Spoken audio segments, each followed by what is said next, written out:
And we're back for game number 2. Didn't really take too long this time around. So EPG, they're down one game. Vega Squadron, that means it only one win away from making it to the main qualifiers for the Summit 7. 5 seconds My name is remaining. Dragdrop, happy to bring the series once again. Dazzle and Nyx Assassin, now that's some heroes that I haven't seen picked up Reserve in the first time. phase for a while.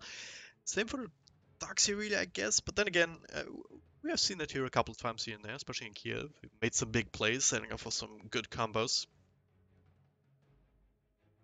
Uh, Question is, what do they want to come up with? Do they want to go completely old school with a slaughter on top of that? Who knows? Definitely an option. Yeah, taking some time to think about it. Against Nyx and Dazzle, Nyx is actually a pretty good counter to Darkseer. You can always get the stun, of course, with the Iron Shells if they're going somewhere. Just stalk him with Inroads, wait for him to drop an Iron Shell, then use my Carapace into all the follow-up that you can ask for. He's also an Invis hero, Intelligence hero, so Mana Burn gonna do quite a bit. So how to deal with this? With more aggression. Okay, I like this. Earth Spirit is the choice. So, gonna go for lane dominating style. Earth Spirit with Iron Shell can be absolutely amazing. And very obnoxious to deal with if you're Vega Squadron. Right? I mean, normally Earth Spirit 10 next to seconds damage early on. remaining. He needs help from his teammates, but if he has an Iron Shell on top of himself, 5 well, seconds remaining. just by being there, we're getting that slow off, he's doing all the damage in the world. So, Reserve gotta time. keep an eye out for that. So, Dazzle, we're gonna have to hold on to TP, make sure that he can rotate in to help his teammates.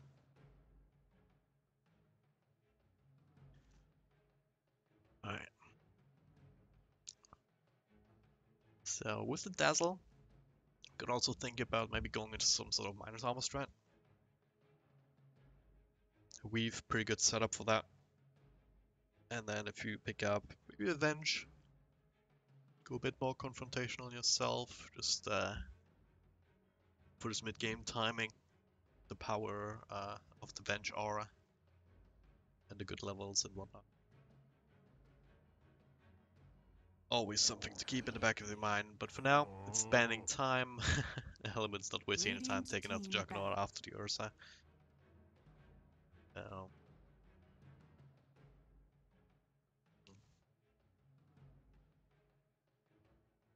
I don't know if the Ursa was the ban, or the TA. Dire team ban. Strong heroes, but I don't know, they're not really good combos necessarily with the Darkseer.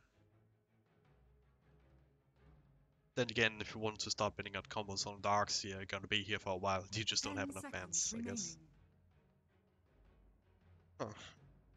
5 seconds remaining. Maybe Vega just not worried. Right, once again, Nyx Assassin, pretty good counter to Darkseer, and if he can keep tabs on him Reserve time. for a while, and before these team fights, more importantly, then can perhaps prevent these blink vacuum wall setups working in the first place. So Radiant I think team that's pick. that's where they're gonna have to play it because I mean already with the Earth Spirit that's a decent combo in its own right. And vacuum into the stone, pretty decent stun followed up with the silence. It's not necessarily the easiest one 10 seconds to pull remaining. off, but when you do, it's super amazing. 5 And the seconds magnetize, of remaining. course, now all of that cool jazz. That's elements still have a Reserve setup for time. a great team fight lineup. Question is, what else does Vega do to deal with this? So I like the Juggernaut ban as well. I mean, having a spin available to dodge the majority of that damage would be super amazing. In that sense, maybe they want to go for something like a Life Stealer. Death and Nyx Assassin's delivery Dire team delivery pick. method. Also not the worst hero to deal with the Darkseer in lane, so he can sustain against the Iron Shells with a lifesteal. Crystal But for Maiden. now, they're going back for the Tusk, which leaves the Crystal Maiden open for Radiant EPG to pick up. team pick. Actually, completely ignored last game, which is very rare. Dire team pick. But yeah, that's also another way to deal with it. Just go heavy. Just go all the way. Go strong. Pick up one of the strongest carries in the game. come mid game and also late game. It's a very, 10 seconds very good, remaining. very well scaling hero that Terrorblade is. So you have the 5 Metamorphosis to seconds just make sure remaining. that you have this early power spike once you get some stat items up. And you Reserve also time. scale pretty damn well into the late game compared that to something like even Anti-Mage. Right? He hits that peak around the 30 to 40 minute mark depending on how much farm he has with like Manta Basher or Manta Abyssal even. But and then he tends to fall off a little bit. Terrorblade though, well, Terrorblade makes it that if you win a team fight on the opponent's side of the map, you're gonna take buildings, period. That guy tears through them like there's no tomorrow. So that means EPG might want to get themselves some extra wave clear. Right now, all they really have is a Crystal Maiden with the Crystal Nova, which is not going to be enough. So I don't know. Guess the one thing that they can look forward to is the Terrorblade is still somewhat susceptible 10 early on seconds remaining. to this kind of Earthspread aggression. But if you don't have a plan beyond that, 5 and seconds especially if you remaining. don't have tower pushes that can make use of this early aggression Radiant early team and ban. start to restrict the map control of the Vega Squadron right off the bat, then you're not necessarily going to be able to make use of that. And then it doesn't matter, right? If Terrorblade ends up having some space to farm later down the line, it still gets huge, 10 and it doesn't matter seconds what happened in the remaining. first 10 minutes. So, go for the Dire Ember Spirit. team So once ban. again, not a building hitter, but it is a hero that can deal with illusions somewhat later down the line, especially if you go down that old school Battle Fury build. But even with the Maelstrom Veil, you can cleave through some of 10 those. seconds remaining. But I'm not sure if it's going to be enough if they don't 5 snowball it out of seconds control remaining. early. Reserve time. Alright. Dire team pick. What's the last pick gonna be? Still looking for a safe laner. Um, Again, I think they need a building it up. 10 Alternatively, seconds someone remaining. that can take it up with Terrorblade. I was gonna say Illusion Hero, I was gonna say Radiant team Nagasarin, pick. instead it's the Phantom Lancer. Oh my god. I don't know about that one as well. I Some AoE control from Nyx Assassin, some setup from him. 10 seconds remaining. And PL not necessarily the 5 tankiest seconds target, remaining. so I think Vega need too much follow-up. Reserve They time. could still use something like a Lean or something heavy out of the middle lane to just do that extra bit of damage, because whereas Nyx Assassin is, he will need some help eventually once these stat items start to come up, and both Ember as well as Phantom Lancer, both of them very hard heroes to track down. Ember of course with a Remnant, as well as the Phantom Lancer of course with his doppelganger. And the Invoker kind of fits that bill, right? You have the long-range artillery, Sunstrike wherever you go, and they'll be useful not only later on for Nyx Assassin gangs, but even early on, whenever the task finds a Snowball Shards combo, if they can combo that off properly. So there's some good synergy there from Vega. Of course, Dazzle Task, haven't talked about that yet, but of course, Task can Snowball in, bring the Dazzle with him, and then you have a pretty good setup for Shadow Wave Nuke. Which is very strong, make no mistake, if you can actually get a couple of units next to somebody. Yeah, kind of like that Vega Squadron lineup. Once again, elements. Uh, this is kind of one of the hallmarks, if not an issue, that this 10 team has, in my seconds opinion. remaining. Their drafts, it's not like they can't 5 work, seconds remaining. but the barrier of execution, or like the ease of execution, is not really there.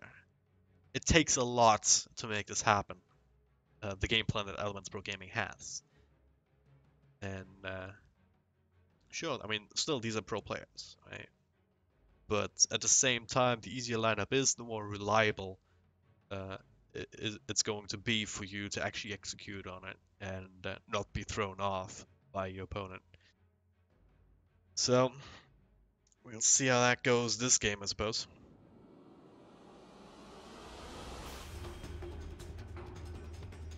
Game number 2, ladies and gentlemen. Vega's La Bono They win this one, then they'll be at the main qualifiers for the Summit 7. They don't, then we'll go to game 3.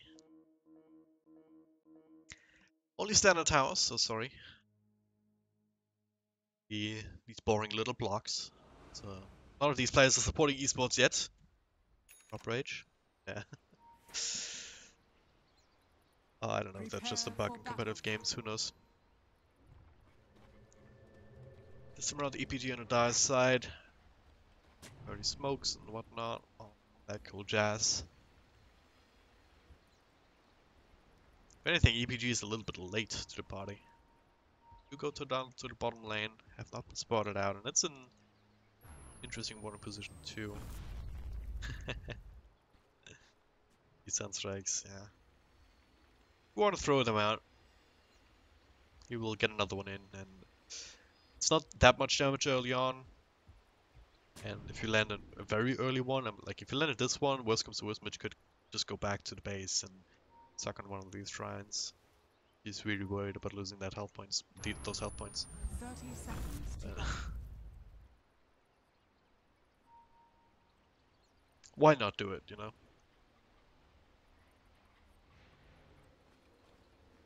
Let's get warmed up with this blind sunstrikes.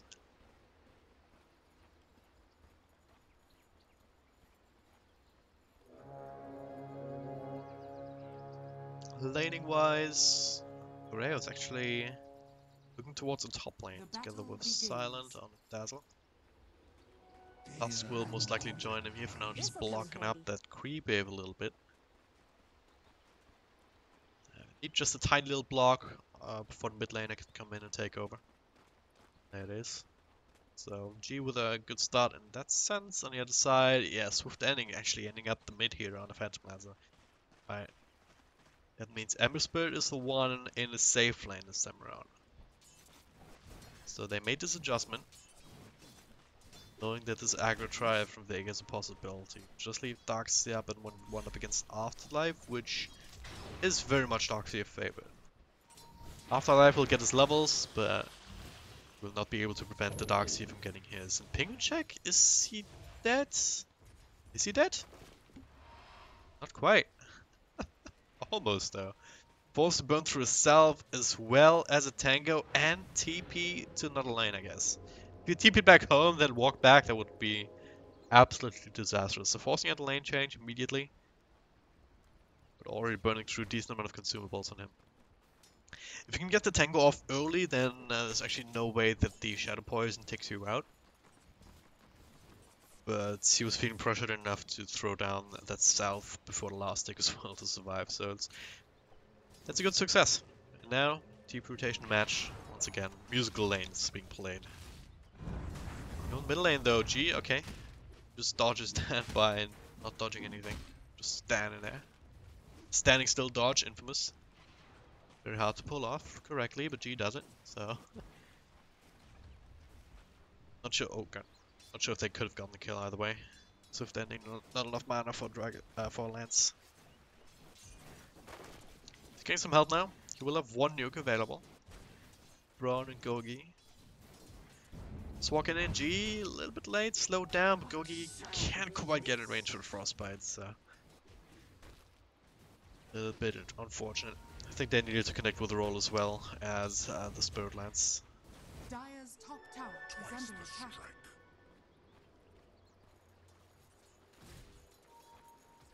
What have we here? Pigment check though, yeah. All it takes is the Dazzle, really. Dazzle to throw the Poison Touch and take the trade. And Gogi? Are you dead? Maybe, maybe not. He gets surged away from the Sunstrike, so Afterlife, now he's the one in trouble. 2 gets with Iron Shells, trying to chase him down. Braun still has the roll available, doesn't quite connect it, but still getting close, not close enough though, I don't think, you know. Afterlife will be forced to trigger the Shrine. That's the very least that LeBron can get out of it, but not much more. So first blood still available and ripe for the take for either team. I think G would have gotten it with the Sunstrike if it wasn't for the Surge, so great play there from Mitch. Making sure that his teammates can get away safely.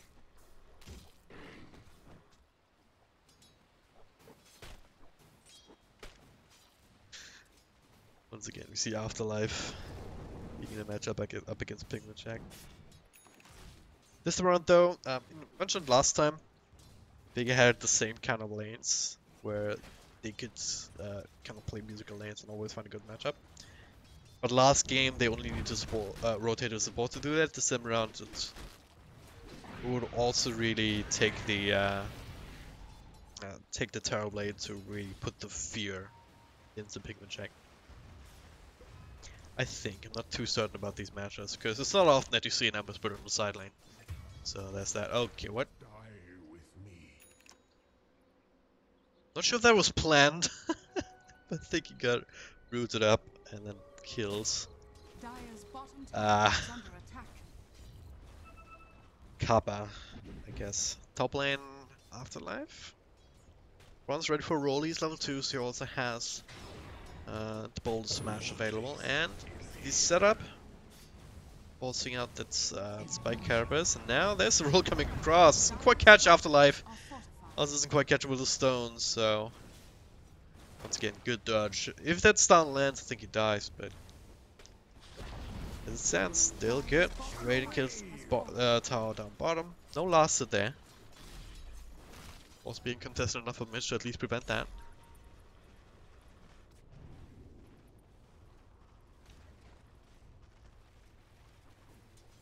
Overall though, this middle lane, like Phantom Lance's mid, it's not unheard of. It's been quite popular like last year, so I want to say. It's been a while.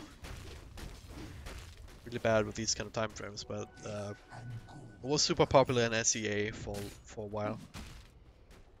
And it's a good reason for that, right? You have some good lasted damage, just naturally, so you can contest that pretty well. You have some good nukes. And yeah, bottle's all you need to sustain that spam as well. And we see that's happening here. G actually forced back in a very defensive position. Because with the armor that armored health points that Swift Ending Radiant's also has bottom tower is under attack. managed to build up. Not so much health points, but the armor is also pretty good. 6 here for the Pullman shield now.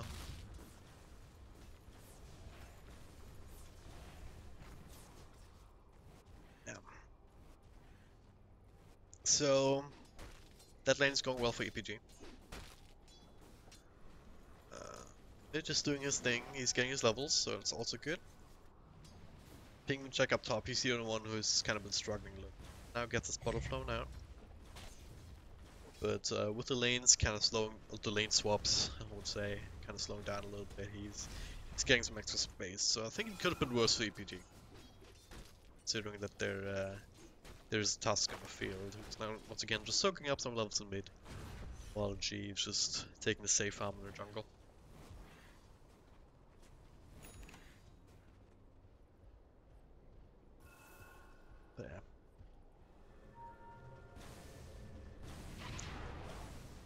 Gotta address the elephant in the room though.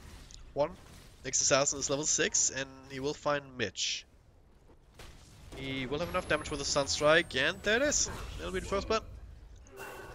Simple. Really, really simple. Once the Nyx hits level 6, go immediately for gank. Like out of vision, TP into the trees. And go find the setup. So Radiant's middle that was tower gonna happen is with under it attack. eventually. And just super lucky for G as well that he gets first blood with that because it just hasn't happened before this. So, but yeah, you gotta address the elephant in the room, which is the Terrorblade. He's sitting on top of the last hit shot. He also has one assist to work for Sioma. Oh, perfect position with the Invis rune. Just stopping that smoke gank in its tracks, keeping tabs on 3 of the heroes, and now that's a wasted rotation. Counter TP's used. A lot of time is spent. Now up top, okay. Silent just... What? Did Silent just solo kill Pigmachek here? He gets punished for it, but okay. This is like the ultimate insult for an Ember Spirit, isn't it? It's like this weird dichotomy of the Flame God up against physical damage. Like, on the one hand, yeah, it's great. It doesn't get burned down, so you still do damage. On the other hand, Radiant's bottom tower is under it doesn't attack. get burned, so you're not blocking any damage, and then you're just a very squishy hero with 2 armor and 800 health points at this stage in the game. So it's definitely feasible. 3 points up in the Shadow Wave if you get a good nuke off of a Creep Wave. I can see how it would happen. I just can't see how it's possible that Penguin Check lets that happen. It's oh well.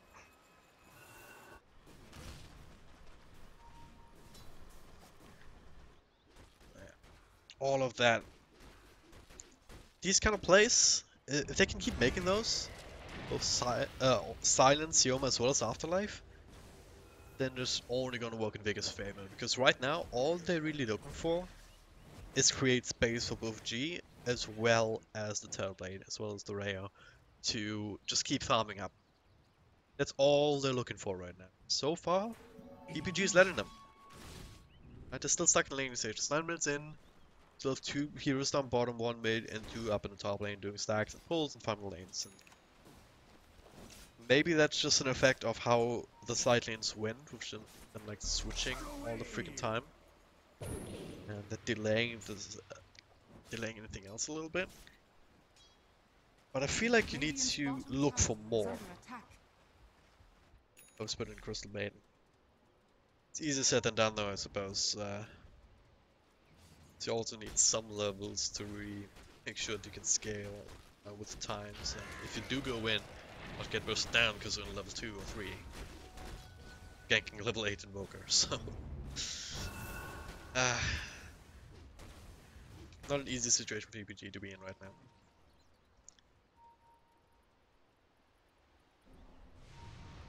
Afterlife on a prowl again. Finds a squishy target, that's a death for the Sunstrike. Yeah, Brawn would be a good choice. But it was already wore out. Level 1 Vendetta, only 40-second duration. 70-second cooldown. Once you hit level 2, get pretty close to max uptime, or to constant uptime. Close enough anyway. And at level 3, obviously, you can stay invis indefinitely. Hopefully, I believe again. Yeah, 6-second duration, 50-second cooldown. So, if you really want to soul kill someone, you just go for the Vendetta, find someone, wait for Vendetta to come off cooldown, then go for the double Vendetta strike with the extra damage. Or just go for the initiation and use Vendetta again to get out. We want down bottom. Okay, they find the Chains of Dazzle. Shellgrave is available. A lot of damage being done here. Thunder being used as well to help out Silent. Now Penguin Check. Well, dropping low. We cannot really continue this. Problem is that Silent had to cut up north instead of down south towards his tower. So they still got the kills. Sunstrike on the money. And that makes it worth it. Hands down. Penguin Check. Losing a lot of that money that he just gained.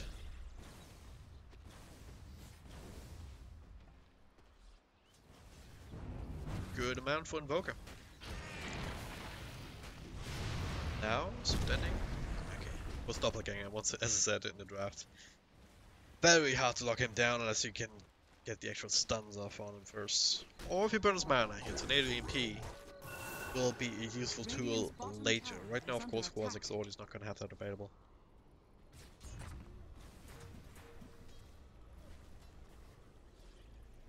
But then again, don't think they're too worried about the Phantom Lancer. It's the reason that hero has fallen off so much is that he's not actually all that strong. He's not a classic illusion hero, because all of his illusions are lasting so little time. We're all in here. Look for tasks. Dazzle's there. Still has a Shardgrave available if he needs it, and quite yet throw it out. Another remnant, another remnant. He has to. I'm still holding on to it, just to heal down enough. Let's magnetize down. They will get the tower, not being denied.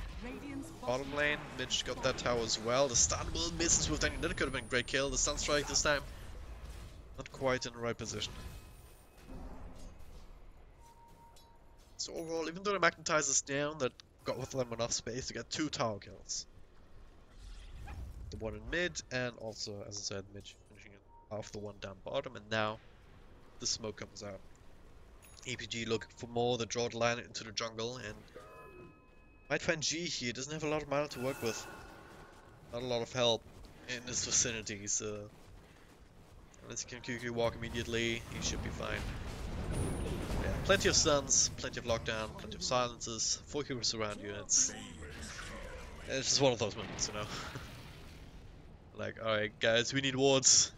Guys, we need wards in the jungle. Not that the wards would have helped him here because it was smoked up, but you catch my drift. Maybe not reading the map properly, maybe just stuck in your farming ways, not looking at it as much as you should. Radiant's middle tower is under attack. It's also not unreasonable to assume that after gaining 2 towers, PG will fall back into their own jungle and farm up a bit. So in that sense, good movement from them. Just getting the extra punch in after the uppercut with the towers. That makes sense.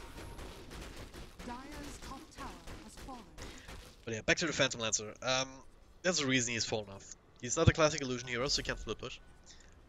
And he doesn't actually do all that damage in mid-game. He's very slow to just gain that right click of his own. The rune of regeneration. He has a big power spike with the Fuse Blade, but that can only last for so long. At some point, especially if you're dealing with heroes that don't actually have a lot of mana compared to their health. So if mana burns all your damage, if you already burned all the mana, then the rest is not really going to do anything. Terrorblade's one of these candidates. This is that irons up. He's going straight for the Manta Star instead of just a casual Dragonlance. So all he really has right now is the power treads that'll put him up to like 1,000 health points, so give or take, when he switches it to strength.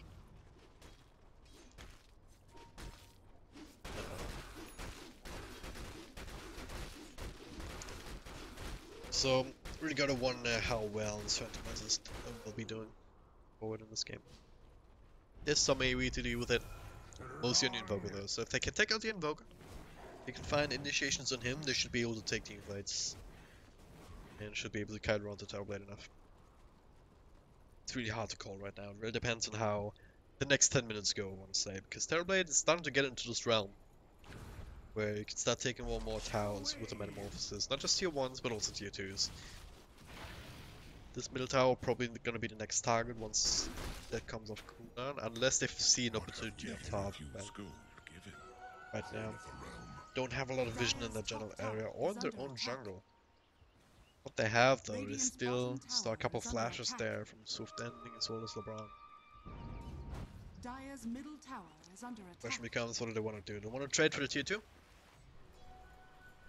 Or do they want to actually rotate in to contest this? Radiant's bottom tower is under attack. The form is going to be a choice. Yeah, Metamorphosis is used to bring down his tower, as I mentioned. Yoma just sitting there to try and save it down. It's actually EPG who want to fight this. Wait for the mechanism, and coming in with the roots. Sunstrike, nice little ice shots here. Sunstrike hits on LeBron of all things. Nice little wall here coming down, though. They get the first kill. Beautiful! Beautiful Crystal Maiden, old Shellgrave though. The Rayo still around. They already used the Sun though. They will still die. They only get Mitch.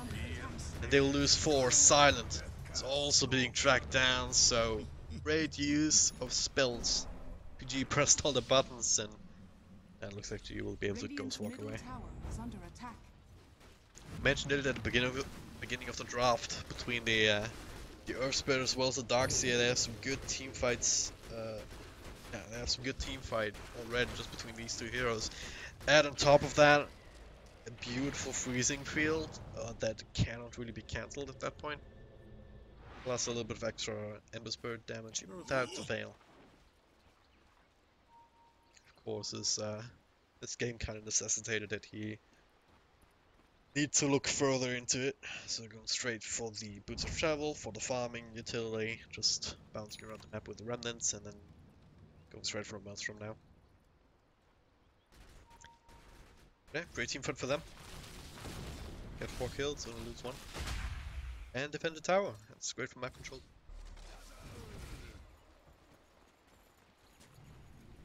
Terrorblade and Invoker still on top of the net worth chart though. Which is kind of impressive if you really think about it.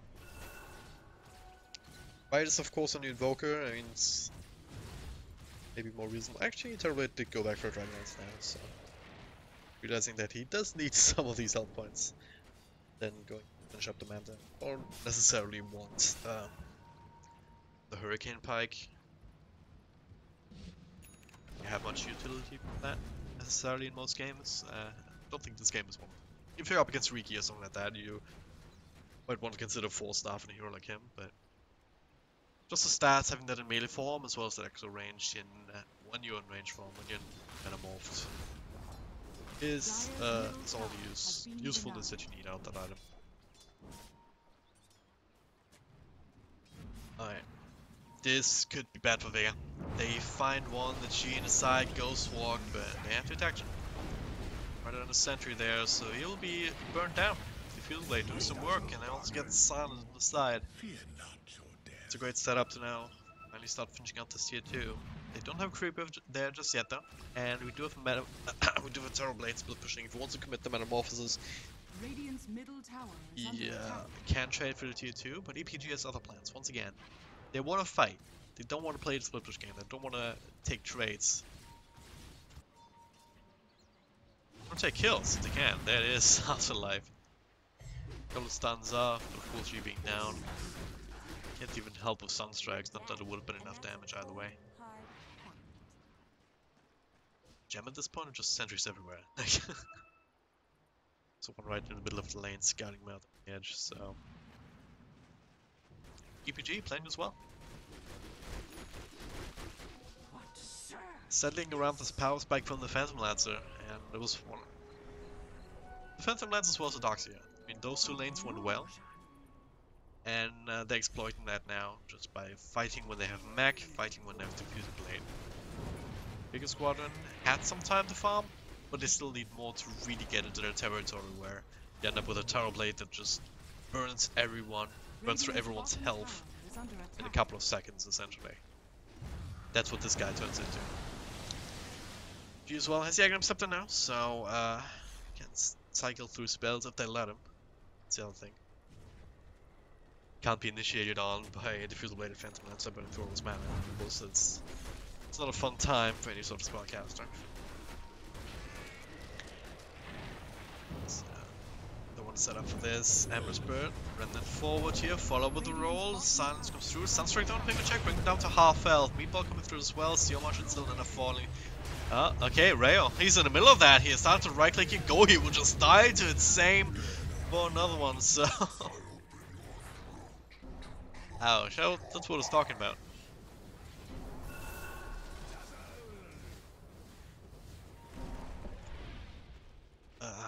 That's what I was talking about. I guess he's still sort of there with Metamorphosis. I mean, then again, that looked quick, but it gets even quicker. We've all seen Terrorblades in action.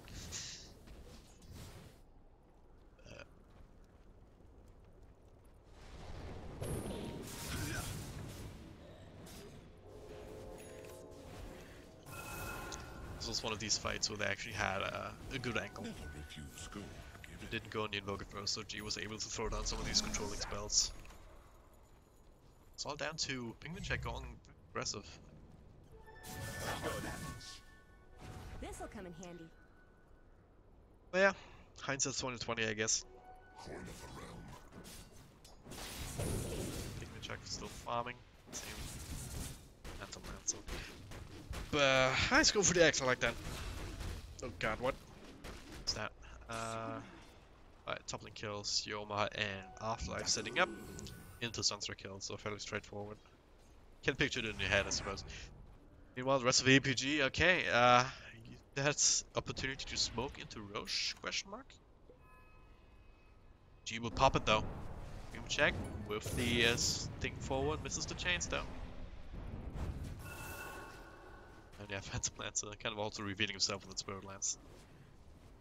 Alright, so the jig is up. Interesting idea to go for smoking yourself after one of your teammates just got picked up. It's exactly the kind of play that the enemy doesn't expect, you know? Maybe you can catch someone off guard. Maybe you can sneak your way into Roshan. Yeah, sneaking it is pretty much the only way that EPG is ever gonna get it, I think. Whereas Vega Squadron just have a lot of pure raw damage to cleave through it, even though they don't have a medallion. They will have soon. Tusk is eyeing that up. Still gonna be a while. Isn't really the best hero to find farm with.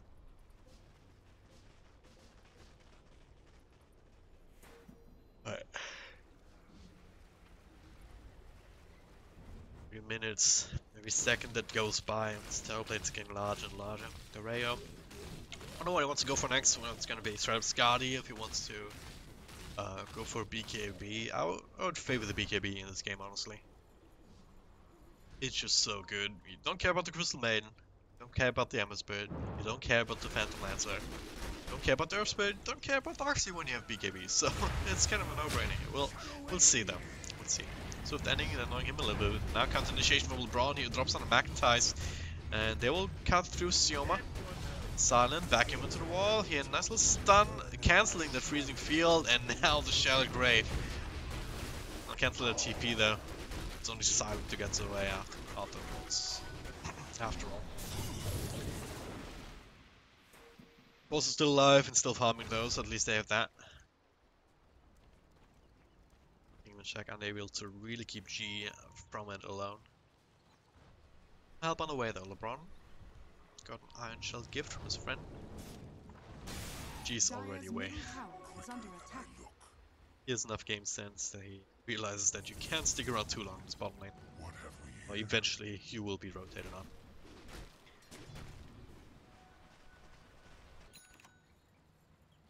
Oh, okay. Sion on a TP. Gotta be careful, it's a lot of force up top still. Mitch doesn't quite have Spring Vega yet, so no initiation from him.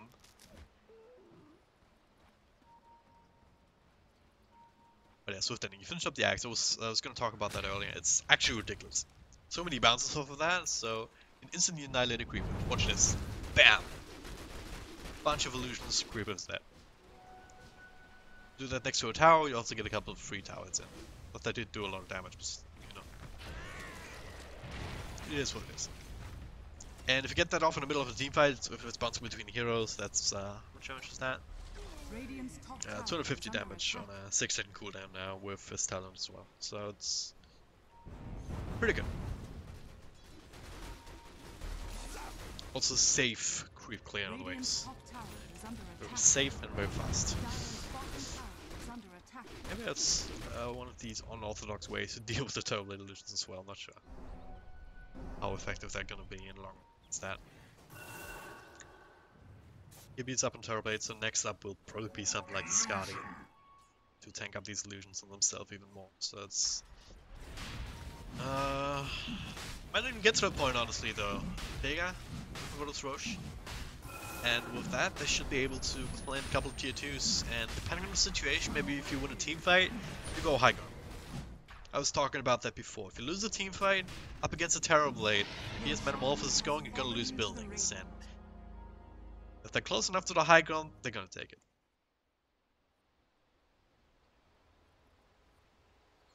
Unfortunate pause here, just as Roshan falls. Hopefully G comes back soon. Afterlife in a good position to maybe catch someone out. Shogun, LeBron, all of those very easy heroes to kill. Especially if you find the right initiation.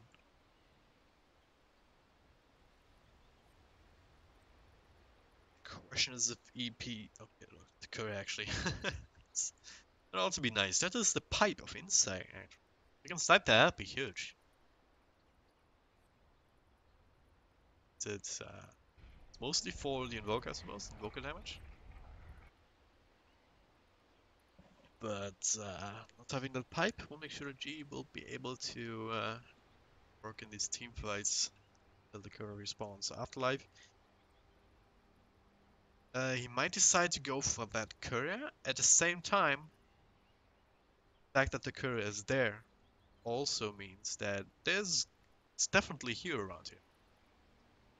Might just decide to follow him and then initiate him here instead and screw the courier kill. We'll see. Maybe they can get both.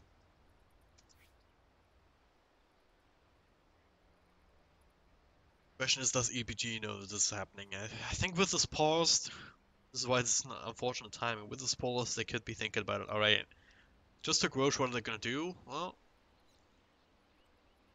could go mid. Also defend top. They also could defend top by just cutting through where they are right now. So I think if EPG think about this, they could just decide to just bail on out there. We'll find out what happens in this next exciting episode of Dire's courier Trek and Policy, I guess. But okay, they get the courier kill, they get Gogi. Don't necessarily know that it's Earthward here, so he'll be able to roll himself out of there. Yeah. Good series of events. Roshan, courier kill, prevent the power of inside for another 3 minutes. Get an extra kill. And now we can start dealing with the lanes and with the tier 2 towers. Starbite. Level 20 now, so extra agility to work with. Have another item coming? Yeah, okay, he is going for the Hurricane fight. So you don't necessarily need it, as I said, but yeah, sometimes having the extra agility is still useful. Able to reposition himself in the fight, get some free hits in Radiant's at bottom times. tower is under attack. Just a value upgrade in that sense. Dire's middle tower is under attack. Radiant's It just goes to bottom show that they tower want is to under take a fight attack. now with that Aegis. Otherwise, he would probably be saving up for larger tier item. It's not gonna get Skadi, but it's doing this Aegis timing. Might as well finish up an item that you can. Okay, that's a good kill. Oh, once again, I missed that. I'm sorry. I'm so sorry. Didn't think they'd be able to catch him there, but now into the smoke up. Middle lane is also a bit of a fight. Gogi burned down by G. Caught with a combo. A couple of right clicks will finish him off. Radiant's top tower is under attack. It'll be the 1-2-2. Dire's None of them have middle buyback, tower has and fallen. Vega might just decide to test that out. They still have minimal forces to have a catapult coming, and yeah, that's what I was talking about. Gonna lose buildings. Backing back into the walls, so they've got their own little Terrorblade illusion to work with. Top tower is under attack. And this is Pingman check with his Light of Radiant's Fist top being tower annoying. has fallen. Dire's Thing is structures with are Terrorblade doesn't even have the Aegis, right? This is smart as well. G holding on to that, because Terrorblade, if he comes back to the Aegis, he's not gonna have Metamorphosis anyway, so just gonna have to keep him away through other means. Don't we use Sunder? Still able to siege down his tier 3 from the low ground. This is what they were looking for. has fallen. With all this counter push, with all the defense that EPG could muster, they couldn't prevent this tier 3 from falling. This means the shrines are up for grabs, which is a nice little side objective to go for while you're looking for the other tier 2s. So, strategically, Vega in a really good position. Octarine Core now down on the Invoker as well. So, yeah. Good. Afterlife still prowling, level 2 ults, so lasts a little bit longer. They might just find Gogi again here. I think Silent might have caught a glimpse. You see support you rotating like that, you can also figure out that he probably is not alone, so Glimmer caping away, waiting for the rest of his team to make the call. Alright, do we go in on this? Radiant's bottom Gee, thinking tower is about under it. attack. Same time they're missing the Terrorblade. Doesn't have his mana marker, so you don't want to take a big fight until that's back up, and that means, Radiant's yeah, bottom tower gonna get the tower denied, which is also good. Top lane being pressured. Last time this happened, EPG were the ones who made the rotation to try and meet the Rayo head on. Maybe they're gonna do this again. Dire's courier has been killed. What? Alright. Wait a second. Alright, a couple of things happen. Terrorblade missed Fat Finger at the BKB. The courier somehow died again. I'm so confused. I am so confused. Alright. Alright. At least to deliver this item, so the pipe of inside is going on. Dire's top tower is under attack. Yeah, top lane, this tower's gonna go down. Don't let it live, so the Lutens will be able to finish it off very safely Dire's for top tower has fallen. the Rayo. Can just TP back home. Afterlife will have another invis in a couple of seconds. They also find the Rune of Many Winds. Someone should probably pick that up. Yeah, that is.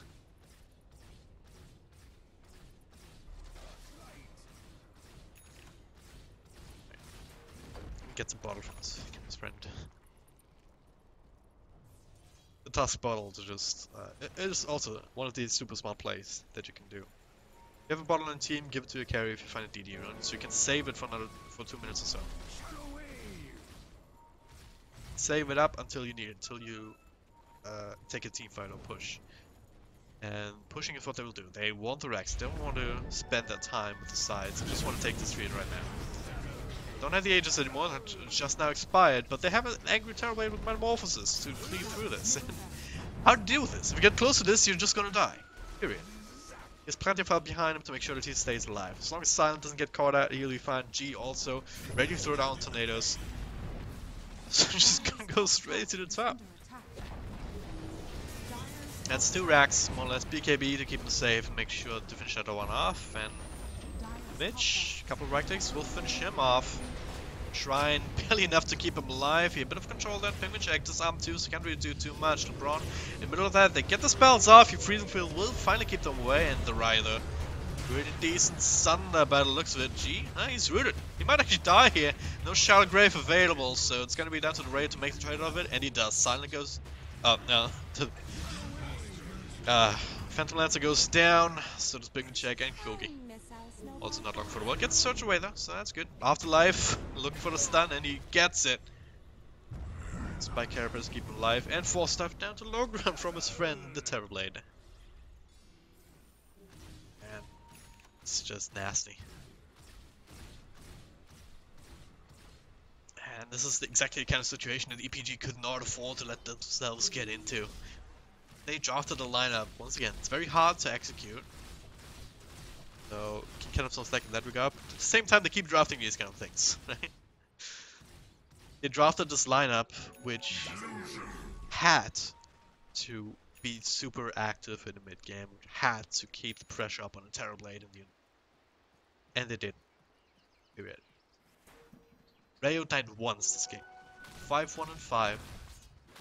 It's 33 minutes in. He's sitting at 22.5k net worth. And you're missing 2 melee racks. This is where we're at right now. This is what happens in Terrorblade games if you have no solution to it, right?